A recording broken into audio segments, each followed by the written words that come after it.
What's going on? This is Jay Ellis from Nick of Time Show here, giving you that Knicks talk just in the nick of time with some breaking news.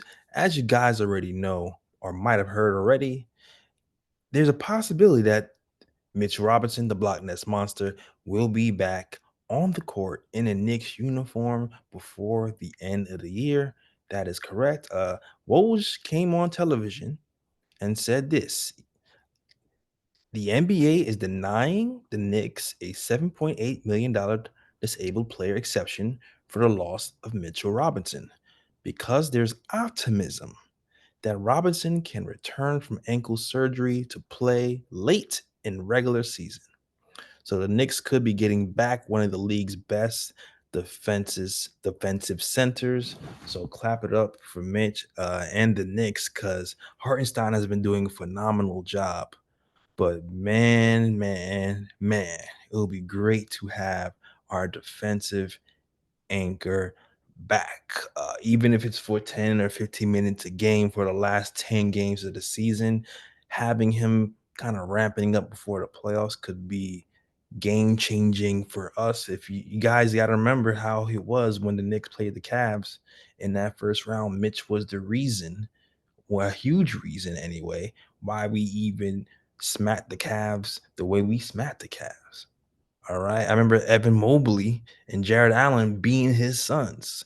And just to remind you guys, the Knicks had the ninth best defensive rating when Mitch went down. And he went down on December 8th. Now, by the time December 30th hit, the Knicks went from the ninth best defensive rating to 20th.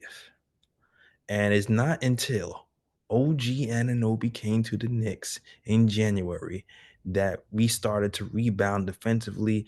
Now you guys know the Knicks have the top defensive rating in January. That's only if you're counting those games in January, and that's largely because OG Ananobi is now in the building. Now, possibly Hartenstein has gotten better as he's gone along as well, but I'm giving a lot of that credit to OG Ananobi.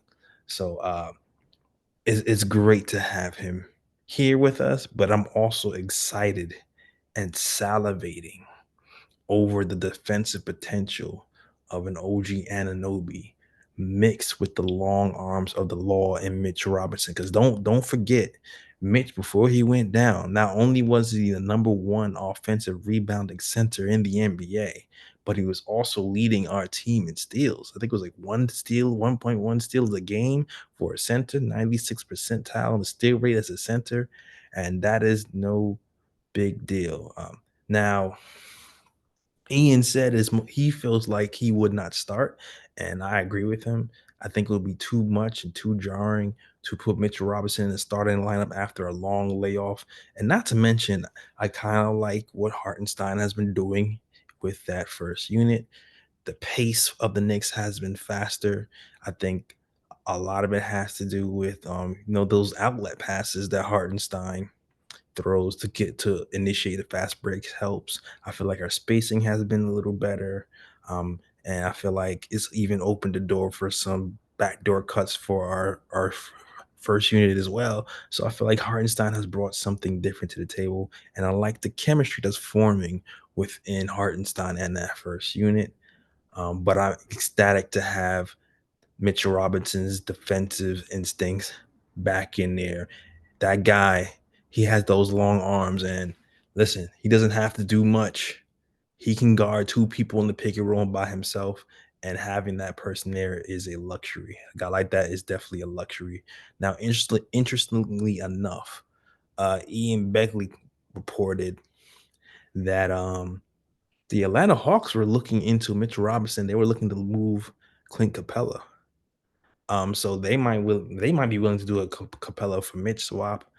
Now, Ian did not say that the Knicks were even looking to move Mitch, but he just mentioned that teams in general are checking in on Mitch's health, probably trying to gauge what the Knicks would do with Mitchell Robinson. But I don't foresee him being moved, at least now anyway. Who knows what's going to happen in the summer when there's big stars involved? But I do not. And foresee him being moved. Before that, I expect to see him still being a Knick and possibly fighting in the playoffs. Now, does this news that Mitch will be back towards the end of the season, possibly for maybe what 10 games or so, does that changes the Knick thinking? Do they go, I don't want to go for a backup center anymore? Because there's been little rumblings that the Knicks might look for a backup center, like a Daniel Gafford, but maybe they don't because they know Mitch is back. But also, I was watching the put back with Ian Begley, and they were kind of talking about how they were afraid that he can be injured, that Hartenstein could be injured at any time. So maybe they'll be afraid that'll happen and just get somebody as an insurance policy, because if Hartenstein did go down, that'll be horrible for everybody. But we'll see. We'll see at the trade deadline approaches what direction the Knicks will go. But big news for us and Knicks fans. Hope that Mitch has a speedy recovery and we'll be better off for it. And we'll be back for the playoffs with our 48 great minutes of center play. All right. That is the show. Thank you guys for watching, and definitely check out the post games. I will be out for the next few games. My guys will be holding it down. That is the show. I'm out of here. Peace.